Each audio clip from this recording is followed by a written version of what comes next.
Oh wow. Going from bad dad jokes to life called The and it wants to break bad up dad with me. jokes. All right, so this is mine, and it's kind of ending of a chapter, if you will, going on. So you talked about how last year things were tight, hard on me, stressful. When I say tight, stressful on me with the EMS company, and to be truthful, I don't feel like I've gotten my full kudos for what I've done over there, but I might be sensitive. I don't know. Uh, starting in January, things changed, and then in February, I came to home and started working on my own and decompressed from all of that. And this today, the phone call came that I've been anticipating and somewhat dreading. Have you ever had to have a surgery, Joe? Not anything major except I guess my wisdom teeth, but that's really not What was it? super major. Was it something that was a couple months out and you just had to wait for it to get there, or was it something like the next day? No, a couple months out. Okay, so I don't know how you handled it, but if you were married at the time, women tend to handle, or wives tend, because they care for us, whatever. Whatever. Wife likes you, whatever. But they kind of spin on it, right? And it's almost like I know this thing's going to have to come. I know it's going to be difficult, whatever. But it's the waiting on it to happen that's the toughest. And so, uh, I knew. I knew the truth was that charities are not jobs. It's not an entrepreneur thing. It's not, oh, just go out and hustle and hustle, knocking on the door, knocking on the door, knocking on the door. Take your 100 no's to get that one yes, because eventually you get that one yes. Charity is submit and wait to see if they have any questions or if they say no or if they say yes. And it just takes time. And I see zero path to anything I can do to make that go faster.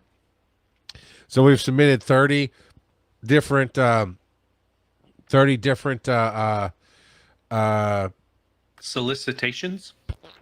grant requests. I guess it's the same thing. Yeah, and only maybe 5 at this point have come back negative. Like, no, we're not going to do it this time. Most of them come back with like, holy crap, this is awesome, but professionally they say we've basically given away all of our money in this cycle, so we can't help you. They use words like mission aligned and so on and so forth. Cool. But Got to get those buzzwords in. yeah, and so I knew the entrepreneur that was funding me in this. You know the saying that a carpenter with a hammer, to them everything's a nail. No matter what, everything's a nail, right? And that's how it is for, I don't know about for every entrepreneur, but definitely for the one I was working with. Everything's a nail. Just go hustle. Just go do this. Just build. Just go. And I'm like, what am I supposed to do here? I'm making my post. I'm sharing it out. I got Metron, who was amazing, to have us be the what he didn't call it charity of the week. It's or the month. It's I don't know. Basically, we were the cause of the month for them to support. And I even made a special graphic that they shared a bunch of times that had a QR code, raised $0, but they give. So I got a nice little donation from them. So it's like build awareness, ask, build. I'm doing all that stuff. Maybe not as much as I could be because I'm still new to it, but it's not like, oh, if I just go knock on 5 doors today, one of them will buy my sprockets, that kind of thing. And I knew it just wasn't Okay, lying. George Jetson. Cogsley Cogs, baby. That was a competition, I think, anyway. Cogsley Cogsworth. So I knew the visions weren't aligning. And that's honestly, I said it today to him. This is possibly the best way to end the chapter, other than, billions of dollars coming in and we go off to conquer the world. It's probably the best way to end the chapter because he gave me a heads up. July 1st, my income stops. And that gives me plenty of time to figure out the steps. I've already been working a lot of different angles. Part of that you'll hear later on in the show. It was a very interesting phone call because part of me was a little sad. Part of me was happy. And it kind of fluctuated. It's like, it seems like a lot, but at the same time, I'm going, we already had backup plans. Already had people prep that, hey, if I call you, I might need some hours to teach. What I what I'm not happy and that I'd like people to learn from in this moment, I learned from it, is don't do something you don't believe in. And it's hard to explain that. I'm gonna try, but it's because I understand in my motion of life, I am getting away 100% away from a job. I just can't do it anymore. I can't work for somebody that pays me. I need to be a partner in things. I need to hustle. I did the hustle for a while. I learned some more lessons. The path I took was the right one. I ended up at the school for a few years. It cut you off. I didn't hear you joke. I'm so sorry. Did you bite an undercarriage? No. No. Okay. I didn't actually say anything. Oh, sorry. I was Every once in a while when I I'm was- talking, do the hustle. no, it's hard out here for a pimp. Come on, man. Hustling, hustling, hustling, hustling. Anyway, we each have our own different hustles, as you can tell. So I went to the school and learned a lot of things and moved in a different direction and got empowered to be where I am today. Then went from there to the ambulance company, got to prove myself that I'm not full of crap. My ideas, when put into practice, actually worked. And I actually learned how to refine tactics and to talk to people better and build networks and connect to people. But at the end of the day, as much as you guys might hate to hear this, the biggest lesson I learned was I'm always right. Because Always right. I knew for Well, 2 decades that I could change things, and then I did. Yeah. Well, and you, like, obviously the definitive date is news to you, but you've known for a long time that Yes. his financial support was, as far as full financial support, was a short-term thing in general, right? Yeah, and I like clean breaks, and it made it even more stressful because if it had been just a clean break of, hey, at back in March, it's like, we're gonna pull you off of this, and I still want to help you do one EMS. I'll make some donations, but you're gonna have to figure it out, and I'll consult with you, whatever. That would have been a different power dynamic. Because thank you for bringing that up, because I'm getting to the point of the last conversation we had a couple weeks ago. He was frustrated, and I could tell that either he has an inner voice saying he shouldn't be supporting me and get rid of me, but he wants to fight that, or there's some exterior voices saying that. Because of the way he presented things, it's just the vibe and the impressions that I'm feeling off of him. And I was starting a school across the street here with a friend of mine, and it was going to benefit one EMS. I'm like, oh, I paused building my own school to work on this because one, he was already spent all the money and he's 5 steps ahead. 2, it's right here. 3, having an address right here for an EMS opens up Metro Atlanta donations, whereas having the address in Athens doesn't necessarily do that, because there's certain people that want you to have a metro address, and technically my county is Metro Atlanta. It's the suburbs. I mean, it's pretty far out, but it's still considered suburbs according to whoever writes that crap up. Yeah. So in that moment, he's like, no, I need to recoup some of my money that I put into this. So you need to start a school. We need to go and start a school. We need to get it down. We're going to charge. He starts rattling off numbers. This is the things he does when he's frustrated. He starts rattling off numbers. He just goes down all these wiry paths that are exhausting, to be truthful. It is, stop chasing every idea and I've learned so well. That's one of the biggest lessons I did learn through all this is I used to be that guy. Oh, Joe, we can start Wise and Nerdy. Oh, then I can see where we can merch this. And then I can see where we could do these live shows. And I can see this tour. And I'm doing that like show 2. And it drove everybody around me crazy. Because it still takes a lot of steps to get there. And if we don't target something, which we have with Wise and Nerdy, but if we don't target something, whatever. And so he was doing that. So I'm like, fine, whatever, I'll do it. I didn't fully believe in it. It's a little over an hour away from my house. It's going to monopolize many of my nights, which makes doing what I'm already doing difficult, right? Because my life, I can swap to having days off and working nights. I've done that before. That's not the problem. Problem is I have Be Awesome Together on Tuesday nights. I have Wise and Nerdy on Thursday nights. And I also have Dragon Con on Thursday nights. I actually have Dragon Con on Tuesday nights too. A whole different thing. It's a thing. But it doesn't conflict with Be Awesome Together. We were able to manage that. I have my Sunday gig. I have just so many irons in the fire, right? And clearly you got to expedite your progress with Dragon Con to one of those paid positions.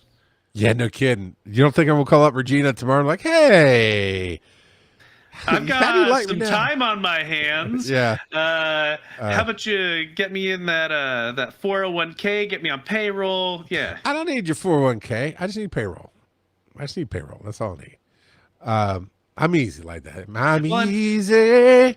yeah, Regina works that con circuit though. Maybe you can I know. hop in on that, because how many I cons think does she does what, like 6 or 7 cons I think more than that that, I but I think know of? it's all volunteer. Oh, Well, okay. Dragon Con's not volunteer. She's a paid position at Dragon Con, but But all the other yeah. ones are I on a don't volunteer know. basis. I don't know. I don't know. But that would be what I would assume as opposed to assuming paid. But what I should have said in that meeting is like, our visions are not aligned. Some version of this, right? We're not seeing it the same way. I don't believe, I believe that patience is a virtue in this thing. This is the long game with one EMS. It could take 9 to 18 months to hear He back for was some of this hoping money for a stuff. quicker turnaround. Every time he talked to the grant writer, oh, we want to start by April. She's like, yeah, that's not going to happen. Especially if you start in January asking for money, you're not going to have it by April. June is very, very ambitious even.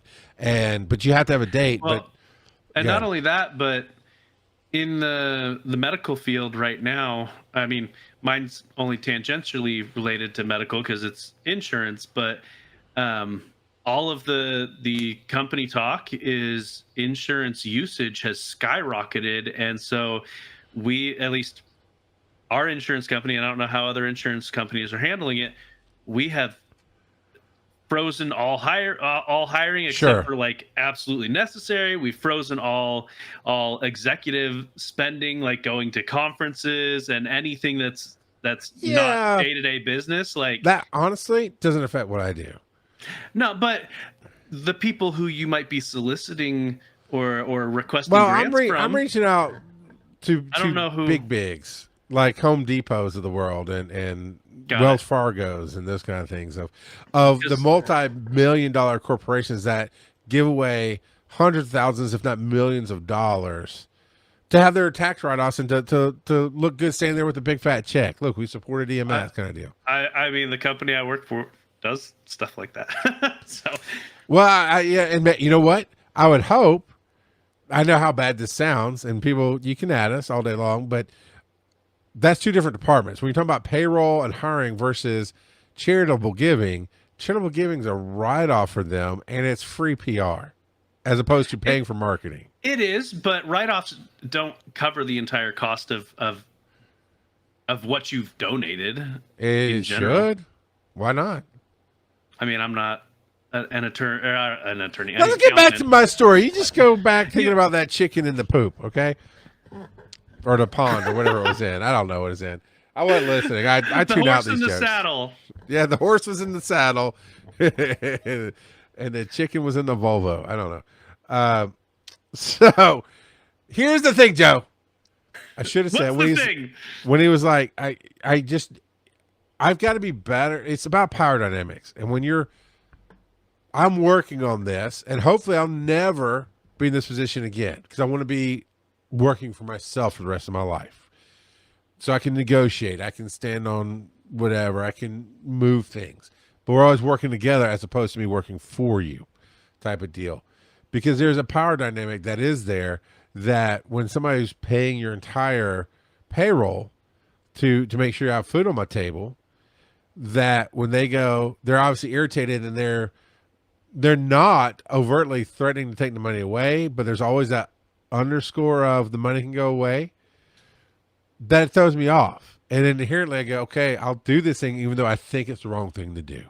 And what I should have said was, I don't see it that way. I did say, man, I can get a job. And he's like, no, I want you doing this. I'm like, well, that should have freed me up. And that was on me. It should have freed me up to say, I don't see it this way. I don't see the value in driving over an hour one way 2 to 3 nights a week to teach this class, to jump to all these, when I can work right here on helping him get forward and getting this thing set up. And so I did it for the wrong reasons. And I say that to say, it's all mine now. One EMS Unified is mine. I've got to look at our book to see what the actual legal path of, because he's going to remove himself from the board. So far as we're still friendly, we're still good. I still like to consult with him on some other things, but I just needed that power dynamic to shift. I just see on good news, I passed inspection by the state on Tuesday for that location. So I've got a school location now. Nice. And I'm very close I might have to spend some money to get this teaching system, but I almost did it today. I'm glad I didn't. And I like random kid. You just need to hit big with some of those penny stocks. uh, uh, but you really have to trust the process and trust in yourself. And I'm going to consult with some other friends of mine who are in this business who've done some of this journey with me, because now I have to figure out, well, what's the ramifications tax wise or business wise? Because I don't have a business license. I have a charity. So I've got to look into that to say, how do I charge for this class in this space and pay myself from it? And Yeah. then it's definitely still not going to be enough to put food on my table. Yeah, because it's going to go through the charity and then pay administrative costs for Which the charity. You can, right? I can do that. It's like, hey, we put on this class. I paid my own payroll at $60,000 a year, which I think is nobody's going to challenge that when you're talking about teaching classes, And in this world, and I do feel for you if 60,000 sounds like a lot, because in this economy it's not. It's the bottom end of middle class is what 60,000 is, unfortunately. And I railed against that a couple of months ago with you, Joe, about I've worked all my life to try to hit $100,000, and it turns out all I've done is follow the goalposts up, because no matter how hard I've worked, I've just stayed lower middle class all my life financially. Anyway, so it was a little bit of a shock call. It was a good call. I was processing a bunch of different emotions, but I've talked to a few little people since then, and Aaron's really good. I am going to start driving Lyft like tomorrow, basically. I got to earn $230 a day to break even 5 days a week. So it's a pretty big target to hit without having a job. But I'll talk about my celebration in a minute. But I'm going to say I'm still trusting the process. And I am actually excited about standing in front of people and instructing them. I just don't know how it's going to fit into my life schedule with where it's at and where I need to be. But I have so many different dominoes set up that hopefully it will knock down.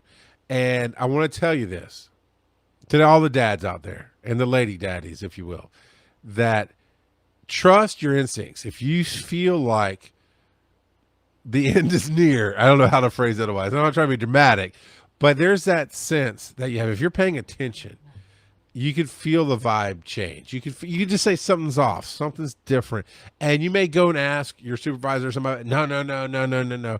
Trust your instincts. It's almost like animals when they know the storm's coming, or like bears in the winter or whatever. They start nesting up, whatever. When my wife was pregnant, there was a phase of the pregnancy that she just was getting into that what they call the nesting phase of just really preparing the house and the baby's room and this and that and the other.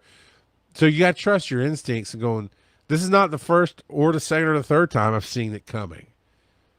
Ride the ride, but be prepared. And there were definitely days leading up to today that I was having some negative moments. I was spiraling a little bit, like, oh my God, if the money goes away tomorrow, and getting negative and angry and this. So, but the reality is, I can jump back and lift. I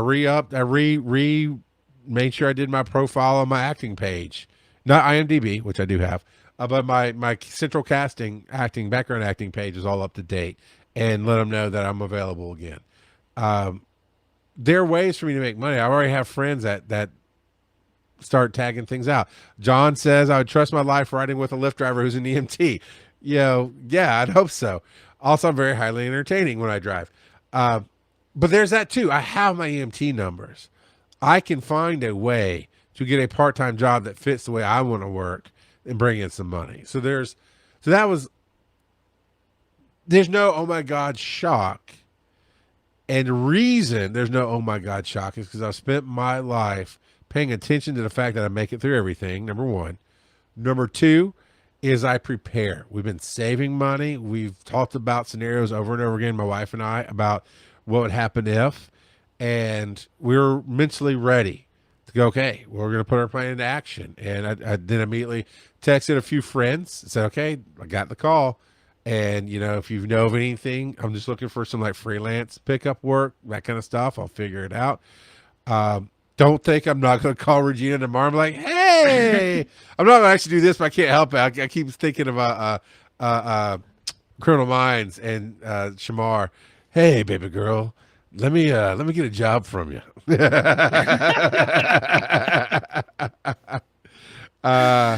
So there's all that, and I am excited because now I feel like I'm free. And let me tell you, and we'll move on.